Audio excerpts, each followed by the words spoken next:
کسی زمانے میں ایک چھوٹے سے خوبصورت گاؤں میں ایک غریب لیکن باہمت لڑکی زینب اپنے بیمار والد کے ساتھ رہتی تھی۔ زینب کی ماں کا انتقال اس وقت ہو گیا تھا جب وہ صرف 10 برس کی تھی۔ اس کے والد کپڑوں کی سلائی کیا کرتے تھے، لیکن اب وہ اتنے کمزور ہو چکے تھے کہ سوئی بھی نہیں پکڑ سکتے تھے۔ زینب نے اپنے بچپن میں اپنی ماں سے کپڑے سینے کا ہنر سیکھا تھا۔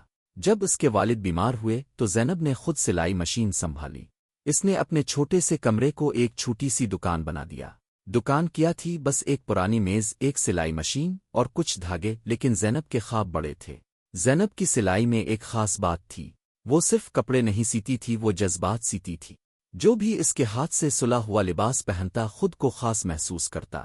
وہ گاؤں کی دل کی باتیں سن کر لوگوں کے لیے ان کے مزاج کے مطابق لباس بناتی، اسی لیے لوگ اسے جادو کی درزیے کہنے لگے تھے۔ ایک دن گاؤں میں اعلان ہوا کہ قریبی شہر کے راجا کے بیٹے شہزادہ کمال کی سالگرہ ہے اور اس موقع پر ایک عظیم الشان تقریب ہوگی۔ اس تقریب میں ملک بھر کے لوگ شرکت کریں گے۔ شہزادی نور، جو راجا کی بھتیجی تھی، بھی تقریب میں شریک ہونے آ رہی تھی۔ ہر طرف اسی کا چرچا تھا۔ زینب دل ہی دل میں شہزادی کی خوبصورتی اور انداز کی تعریف کرتی تھی، لیکن اس کے دل میں ایک خواب جاگ اٹھا۔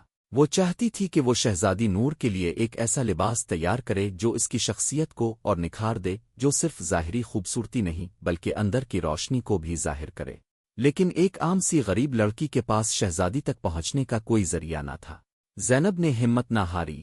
اس نے اپنی تمام جمع پونجی خرچ کر کے خاص کپڑا خریدا جس پر چمکتے ستاروں کی طرح نفیس کڑھائی کی جا سکتی تھی۔ اس نے رات دن محنت کی، اپنی انگلیوں کو زخمی کر لیا، لیکن لباس مکمل کر لیا۔ یہ لباس سادہ نہیں تھا بلکہ ایک خواب کی طرح تھا۔ نیلے رنگ کا نرم ریشمی جوڑا جس پر چاندنی کی مانند چمکتے دھاگوں سے کڑھائی کی گئی تھی۔ لباس کی جھالر پر زینب نے سفید پھولوں کی ڈیزائن بنائی تھی جو خوشبو کے ساتھ نہیں بلکہ جذبات کے ساتھ بولتے تھے۔ اب مسئلہ یہ تھا کہ وہ یہ لباس شہزادی تک کیسے پہنچائے۔ اسی گاؤں میں ایک نیک دل بوڑھی عورت دادی سلم رہا کرتی تھی۔ وہ زینب کو اپنی بیٹی کی طرح چاہتی تھی۔ جب زینب نے انہیں اپنی خواہش بتائی تو وہ مسکرا دیں اور بولیں، بیٹی نیت صاف ہو تو راہیں خود بن جاتی ہے۔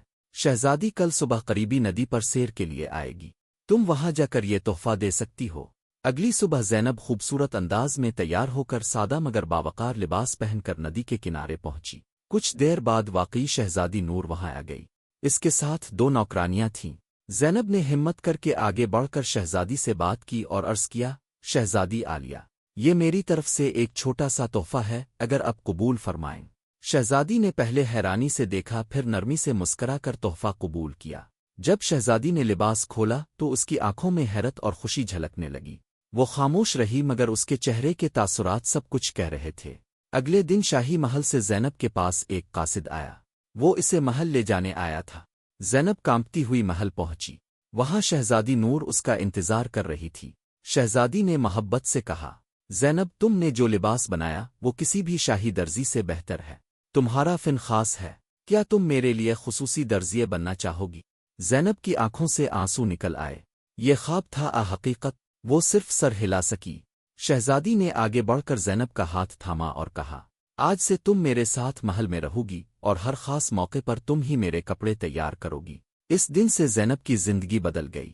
وہ شاہی محل میں رہنے لگی۔ اس کے والد کا بھی بہترین علاج ہوا۔ زینب نے اپنے فن کو مزید بہتر بنایا اور جلد ہی پورے ملک میں اس کی پہچان بن گئی۔